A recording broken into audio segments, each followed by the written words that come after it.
Olá amigos, eu sou o Titi e esses são os meus 20 centavos.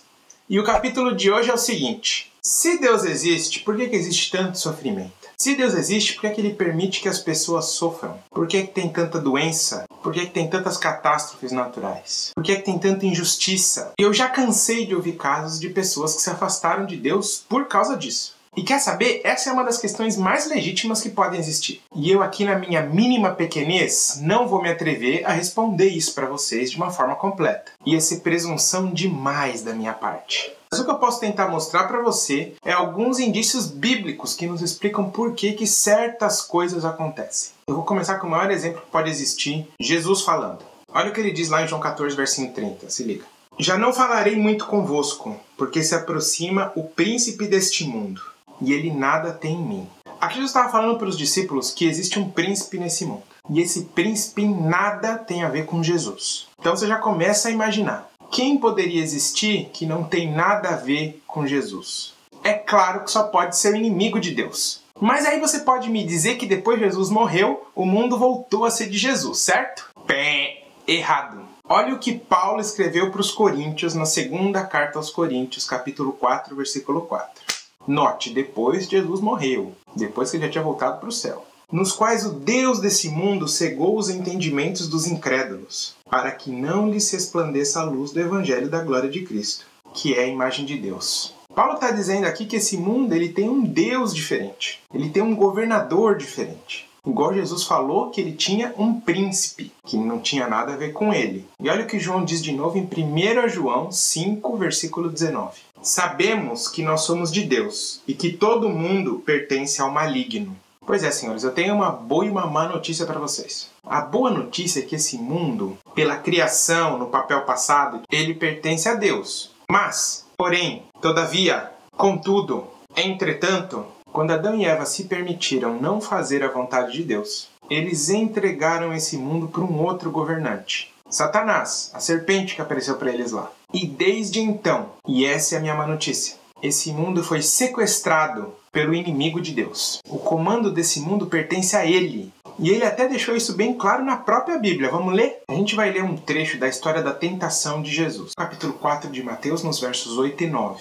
Na terceira tentação, o diabo falou assim. Novamente, o diabo transportou Jesus a um monte muito alto e mostrou-lhe todos os reinos do mundo e a glória deles. E disse-lhe, tudo isso te darei, se prostrado me adorares. Vocês estão vendo o que aconteceu aqui? Por incrível que pareça, muito embora Satanás seja o pai da mentira, e fica a dica aqui para quem gosta de brincar com mentira no 1º de abril, muito embora ele seja o pai da mentira, ele não mentiu nesse caso aqui não. Ele mostrou para Jesus todos os reinos da terra. E ele falou para Jesus, mano, isso aqui é meu. Se você me adorar agora eu te dou eles. Sabe por que Satanás tinha moral para falar isso? Porque era verdade. É porque ele realmente é o dono dos reinos dessa terra. Você está começando a entender por que as coisas ruins acontecem no mundo? Deus ele não gosta nada de ver a gente sofrer. Ele não criou a gente para isso. Ele criou a gente para ser feliz e muito feliz. Mas quando nós, a raça humana, decidimos entregar o planeta nas mãos de Satanás, ele começou a esculhambar geral com a coisa aqui.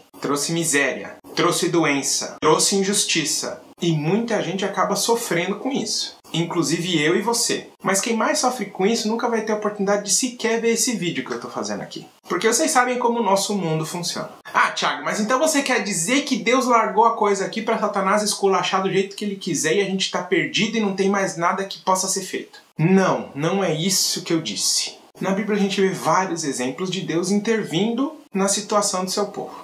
Se você for ler sobre a história de Israel, se você for ler os Salmos, Davi agradecendo cada vez que Deus salvou ele dos perigos. Se você for ler a história de Daniel, quando ele foi para a cova dos leões. Quando os amigos de Daniel foram jogados na fornalha. E mais um monte de história da Bíblia que mostra que muitas vezes Deus ele interfere na situação. Mas isso você já sabe. O que talvez você não saiba é que muitas vezes essa intervenção é muito mais difícil do que você e eu imaginamos. E a Bíblia mostra isso pra gente lá no livro de Daniel. E essa história está lá no capítulo 10 de Daniel. Vou ler só os versículos 12, 13 e 20. Para você entender o que está acontecendo aqui. Daniel estava 3 semanas pedindo para Deus uma resposta para um problema que ele estava tendo. E nesse dia ele recebe a visita de um anjo para ajudar ele a entender esse problema. É isso que ele fala aqui, vamos ler.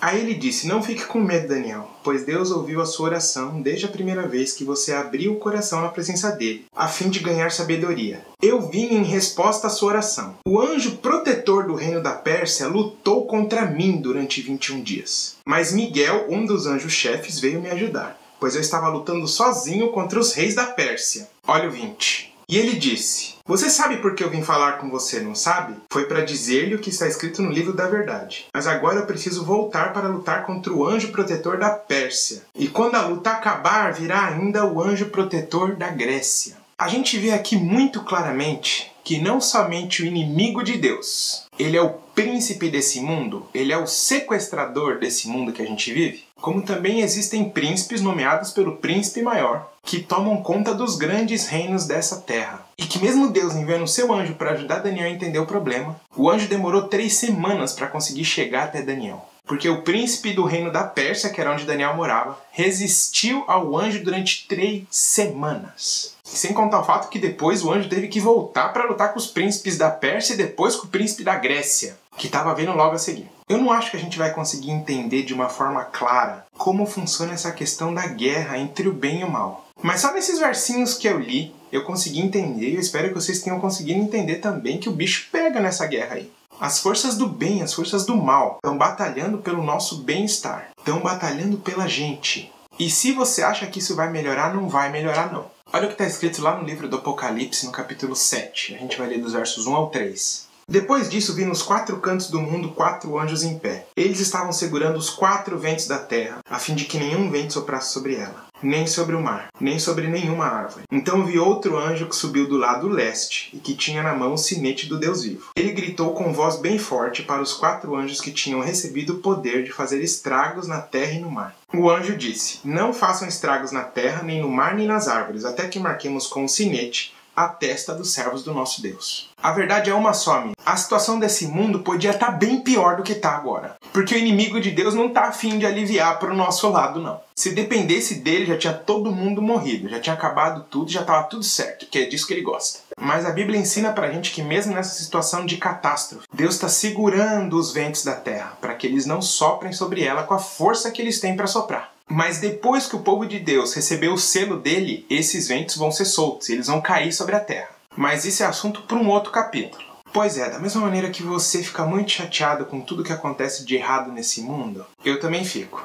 Mas pelo menos agora você e eu sabemos que a culpa não é de Deus. E muito embora a gente não conheça toda a dinâmica dessa batalha, a gente sabe que Deus está fazendo o suficiente para garantir que a gente consiga chegar até o final da história desse mundo, quando Ele vai voltar para nos buscar. E essa é a minha maior esperança. E eu espero que seja a sua também. Obrigado por ter assistido esse vídeo, eu espero que você tenha gostado. Se você puder se inscrever no nosso canal no YouTube, clica no botãozinho que aparece aqui para você se inscrever embaixo. Você pode também curtir o vídeo, você pode compartilhar o vídeo, você pode deixar o seu comentário aqui embaixo. E esse vídeo foi preparado em resposta à pergunta do Carlos Eduardo, que ele fez via YouTube pra gente. Aqui nesse canal é assim, você faz a pergunta e a gente tenta responder aqui. Valeu, Carlão, tamo junto! E fica ligado que semana que vem tem mais novidade. Um grande abraço e a gente se vê logo.